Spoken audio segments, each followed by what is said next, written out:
Amen. Matthieu, chapitre 4, lisons à partir du verset 17. On y est? Oui. Dans ce moment, Jésus commença à prêcher. C'est le début de son ministère public.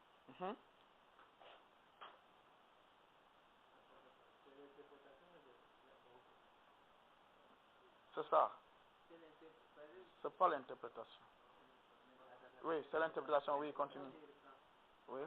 Dans ce moment, Jésus commença à prêcher et à dire, répandez-vous, car le royaume des cieux est proche. Amen.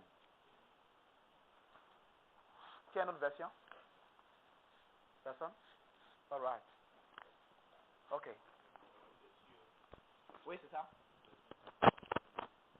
C'est ça. Amen. Écoutez. Quand Jésus entre en scène, sa première préoccupation, quand il débute le ministère, la première chose qu'il dit, la première parole qu'il sort de sa bouche, c'est « Répentez-vous, car le royaume des cieux est proche. » Amen. Maintenant, le problème, c'est que nous lisons ce texte avec les yeux de la religion. Écoutez, j'ai découvert depuis la semaine dernière que moi-même, je vivais dans une certaine religion. Amen. Oui, je suis sincère dans ce que je vous dis. Je suis votre pasteur, mais j'ai découvert, durant la semaine passée, que moi-même, il y a des actes de religion que je posais. Amen. Je vous dis quelque chose. C'est que le premier Adam a perdu. Le second Adam est venu nous redonner. La question, c'est qu'est-ce que le premier Adam a perdu? Qu'est-ce que le premier Adam a perdu? C'est là la question. D'accord. Pour savoir ce qu'il a perdu, il faut savoir aussi ce qu'il avait. On comprend? Si je ne sais pas ce que le premier Adam avait, comment je peux savoir ce qu'il a perdu? Amen. Amen. On est d'accord? Ok. Quand vous lisez Genèse chapitre 1, à partir du verset 26, il a dit ceci. Puis Dieu dit, faisons l'homme à notre image et selon notre ressemblance.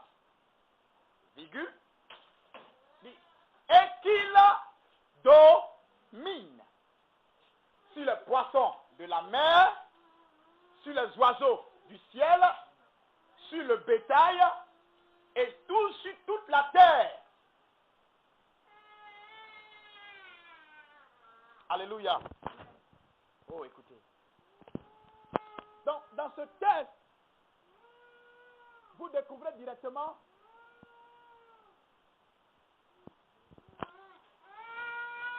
Amen.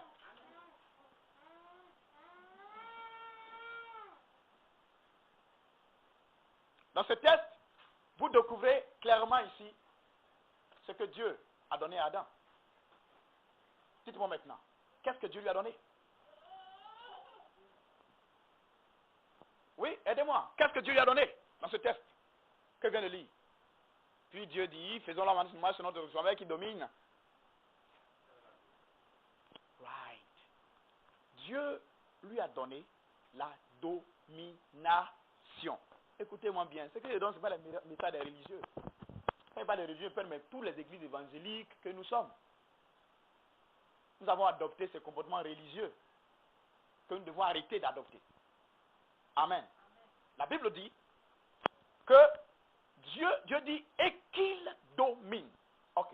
Le mot hébreu pour dominer ici dans ce texte.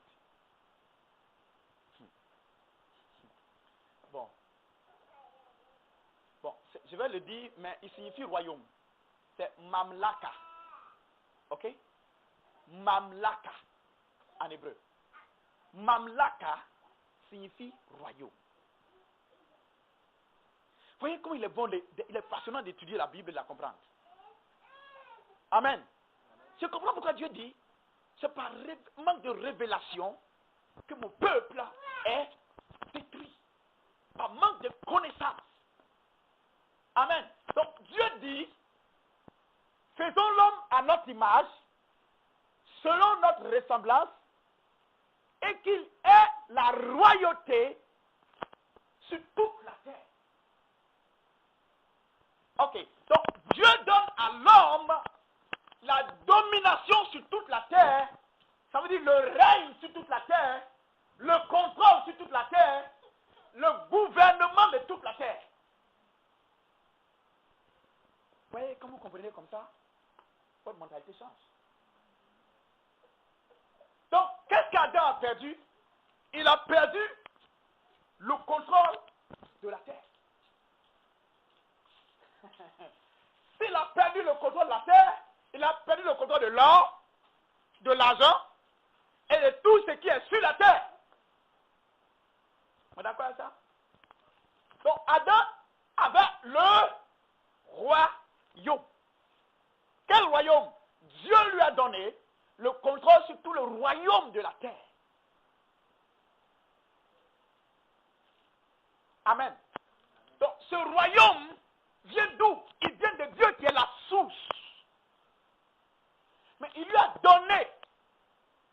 Et Adam a perdu le royaume par la désobéissance, par la haute trahison. Amen. Donc, quand Jésus vient, il ne dit pas le royaume de Dieu est descendu. Vous avez lu ce qu'il a dit? Des cieux est quoi? Il n'a pas dit est descendu. Il dit est proche. Vous devez comprendre. Pourquoi il le dit? Parce que Jésus-Christ n'est pas encore mort. Il n'est pas encore ressuscité de mort.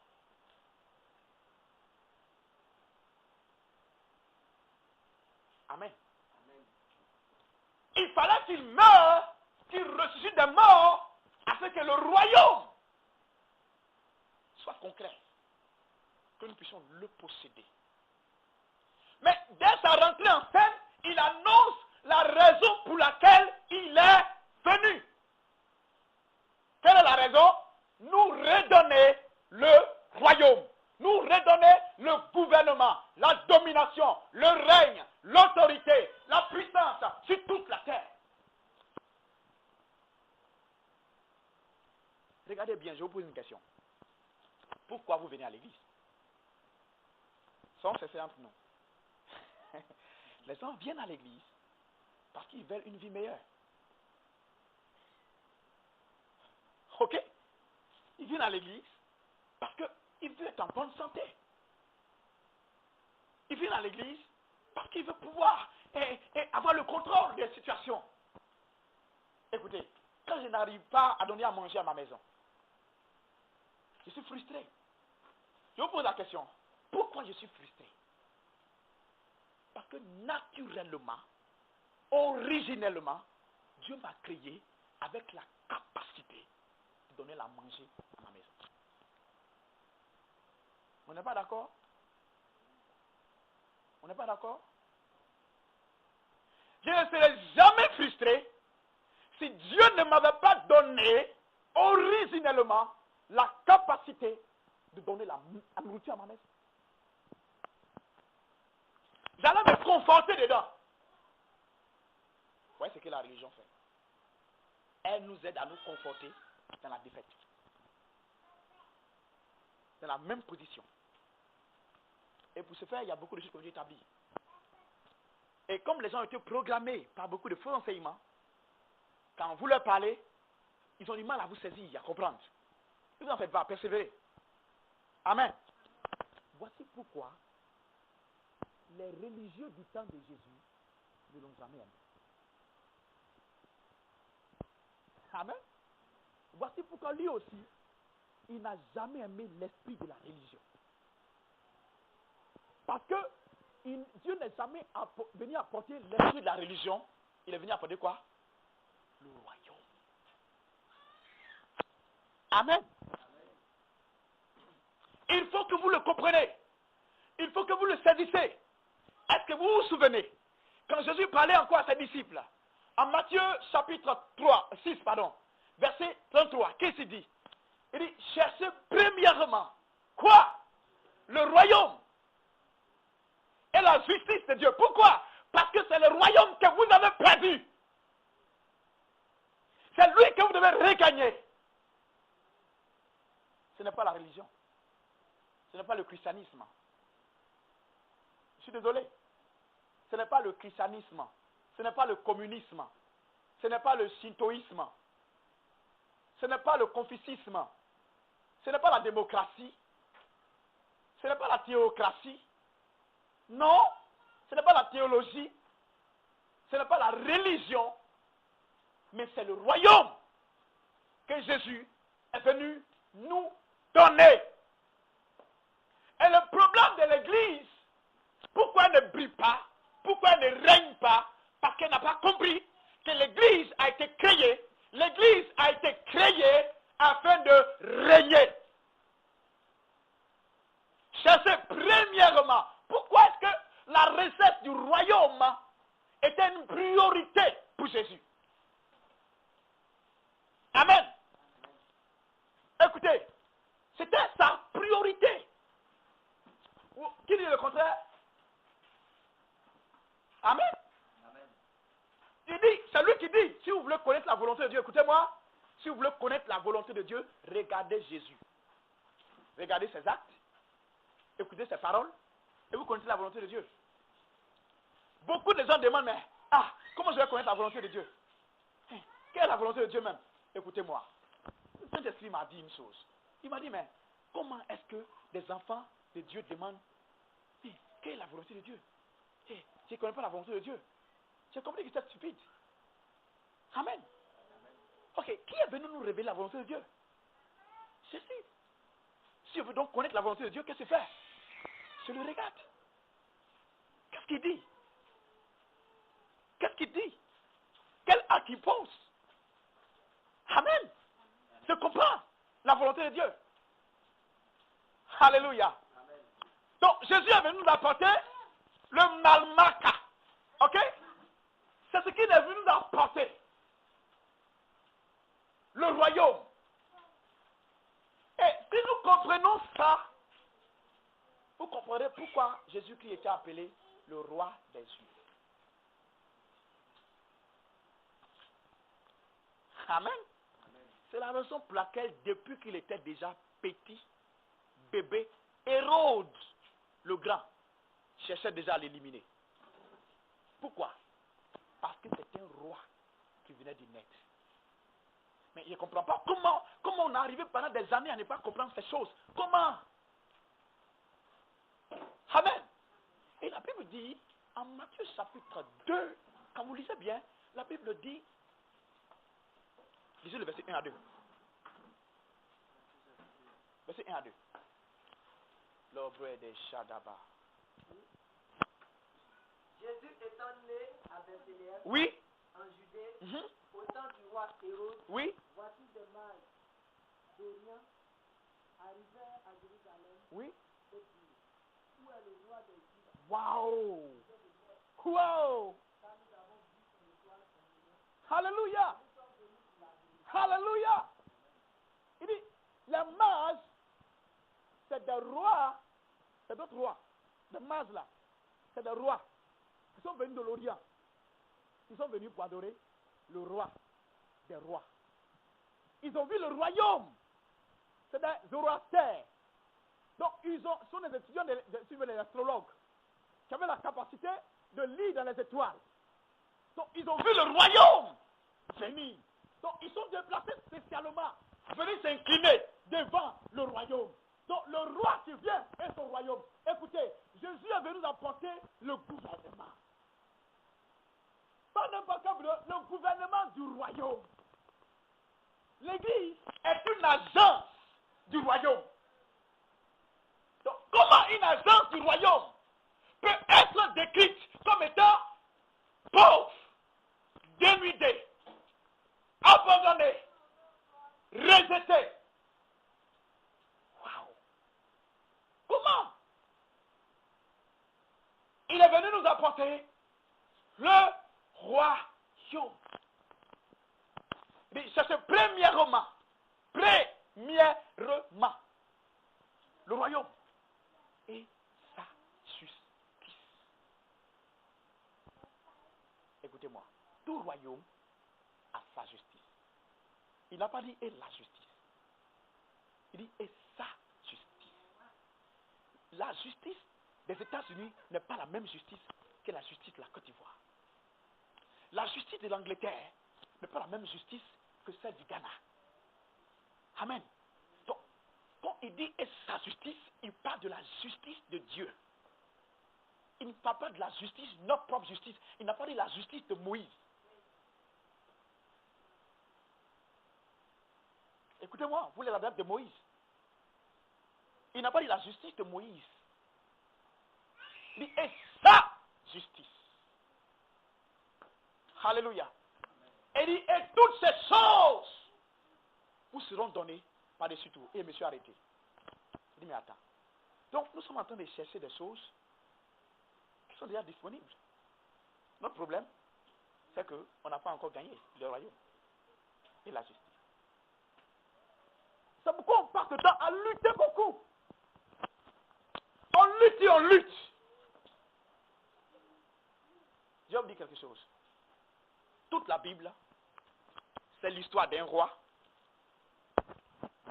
son royaume et la famille royale.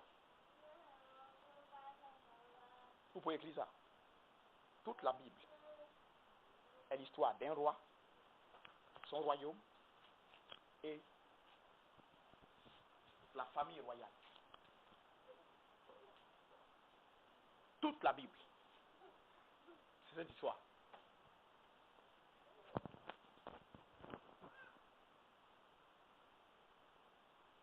Ce que j'ai dit, c'est difficile pour vous de le saisir.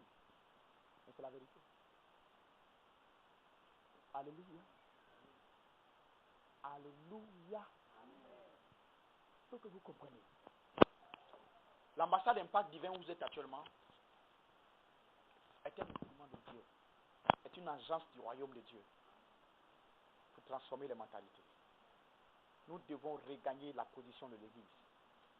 Cette église où on a transporté des gens, où d'autres sont riches dans l'église et d'autres sont pauvres dans l'église, ce n'est pas le royaume de Dieu. Dans le royaume des hommes, il y a des gens qui sont pauvres et des gens qui sont riches. Dans le royaume de Dieu, il n'y a pas de pauvres. Qui veut me dire le contraire?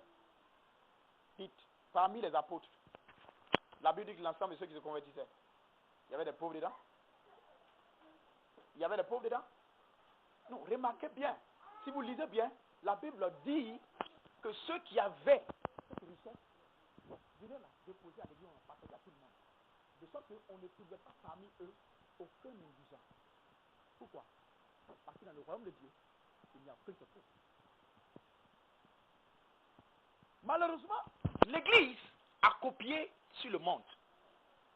On trouve dans l'église des gens qui ont des comptes bien fournis, et on trouve des gens qui viennent à l'église, qui ne sont même pas se supporter, ou bien qui portent le même habit tout le temps. Démocratie à l'église. Ouais, c'est ça la démocratie. C'est où il y a une partie qui est riche et une partie qui est pauvre. C'est ça la démocratie. Alléluia. Arrêtons cet esprit démocratique là à l'église. Écoutez-moi. Dites-le qui veut l'entendre.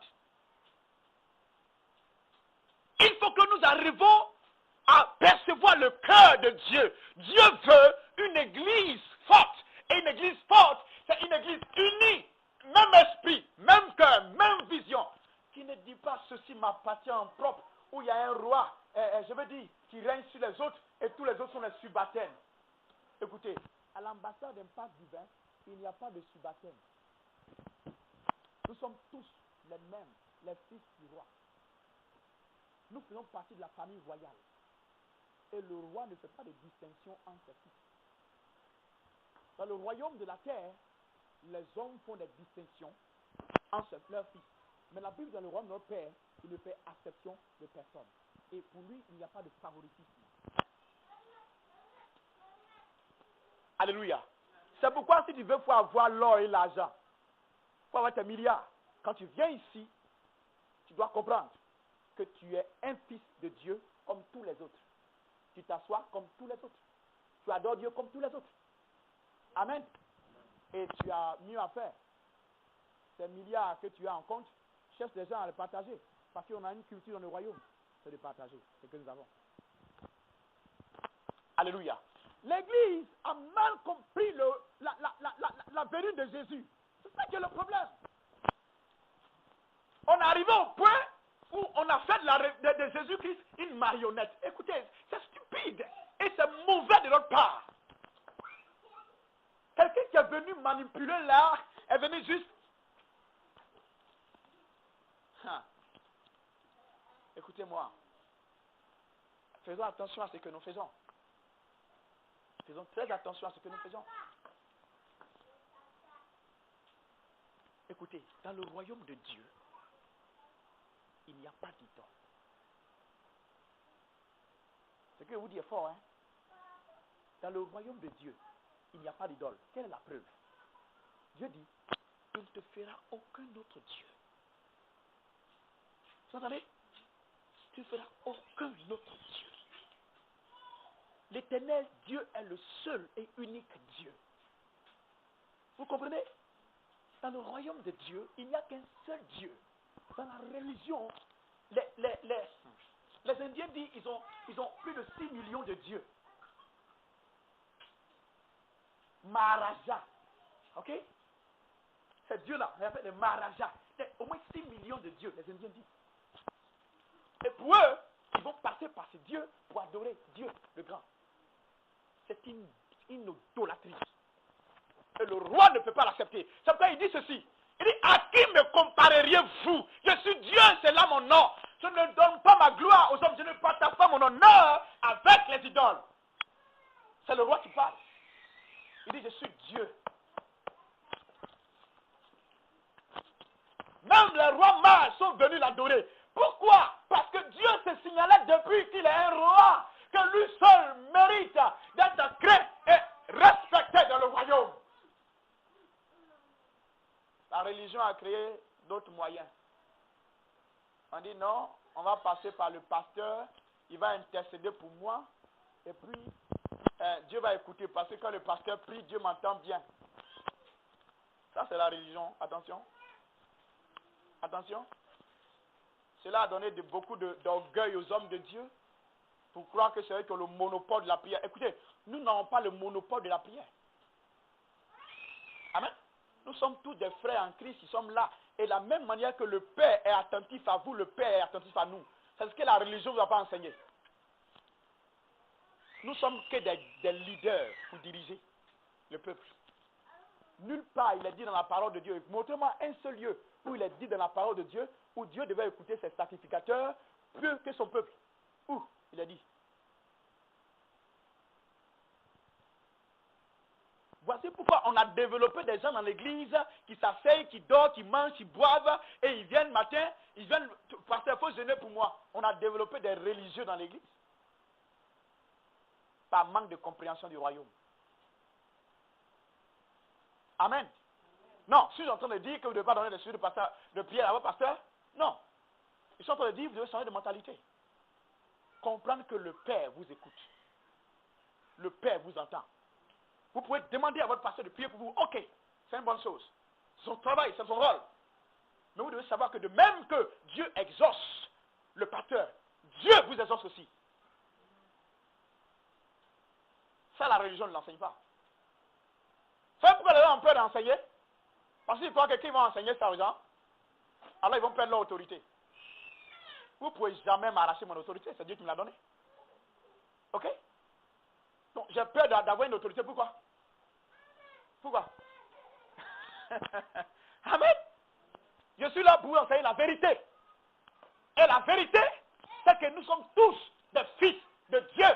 Nous qui croyons en Jésus-Christ comme notre Seigneur et notre Sauveur personnel. Et nous avons le même droit. Écoutez-moi. Dans un royaume, dans un gouvernement, aussi élevé que soit le roi lui-même, il a le même droit que les citoyens.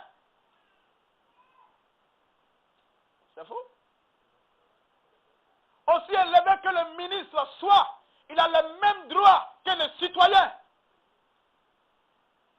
Aussi élevé que l'ambassadeur ou qui que ce soit, il a le même droit que le citoyen. Le président actuel a le même droit que vous en Côte d'Ivoire. Ça, nous ne l'enseignons pas. Et on dit aux chrétiens, tu sais qui je suis, tu me connais? Et on profère des paroles d'insensés. On maudit les enfants de Dieu. Vous allez le payer mal, ceux qui le font. Amen. Parce qu'on cherche à faire des gens dans l'église des marionnettes.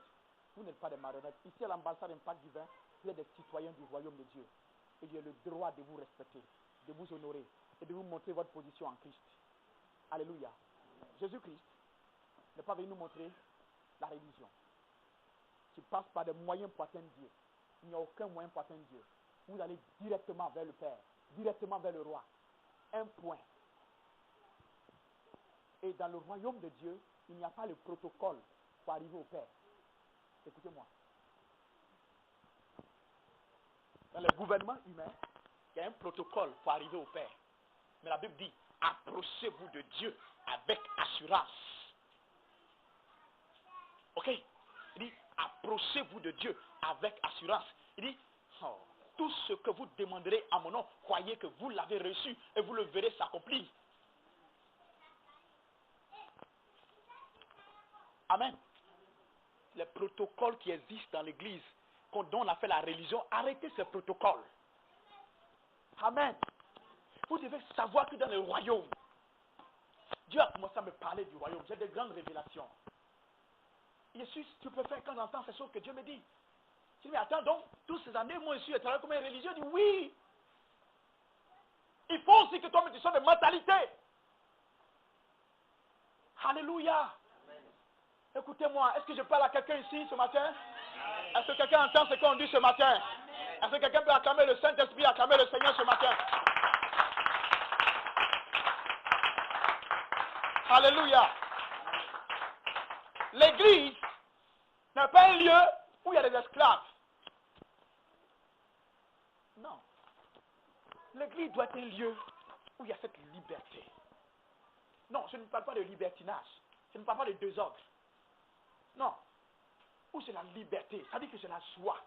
Écoutez-moi, quelqu'un peut être en prison et puis être libre. Quelqu'un peut être dans une maison enfermée et être libre. Donc la liberté n'est pas une question de position de lieu où nous sommes enfermés ou quoi. Non. La liberté, c'est la connaissance de la vérité. Et comme l'église connaît la vérité, elle est libre. Elle n'a plus peur du péché. Elle n'a plus peur du diable. Elle n'a plus peur de la pauvreté. Elle n'a plus peur de la misère. Elle n'a plus peur de l'échec. Elle n'a plus peur de rien. Parce qu'elle sait qu'elle est au contrôle. On trouve une église faible, flegmatique, languissante. Aujourd'hui, parce que nous n'avons pas enseigné la vérité aux gens. Ici, Dieu ne m'a pas appelé de faire de vous de religieux. Il dit, son église doit être puissante. Son église doit être efficace. Une église où on trouve des gens qui sont à leur poste. Dans le royaume de Dieu, il y a l'ordre qui travaille et qui honore le roi. Amen. Je voulais simplement vous dire aujourd'hui, c'est que Jésus-Christ n'est pas venu nous apporter la religion. Il n'est pas venu nous apporter l'ambassade Impact Divin. Il n'est pas venu nous apporter le réveil. Il n'est pas venu nous apporter l'assemblée de Dieu. Jésus-Christ n'est pas venu nous apporter le catholicisme. Il n'est pas venu apporter le protestantisme. Il est venu nous apporter le royaume. C'est ce que vous devez savoir. Alléluia. Et si vous devez savoir pourquoi on s'appelle ambassade, et c'est le vrai nom qu'on doit porter normalement, en tant qu'église, c'est parce que nous sommes une branche du royaume.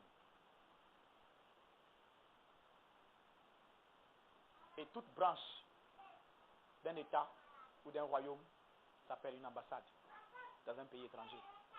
Et ici, nous sommes à l'étranger.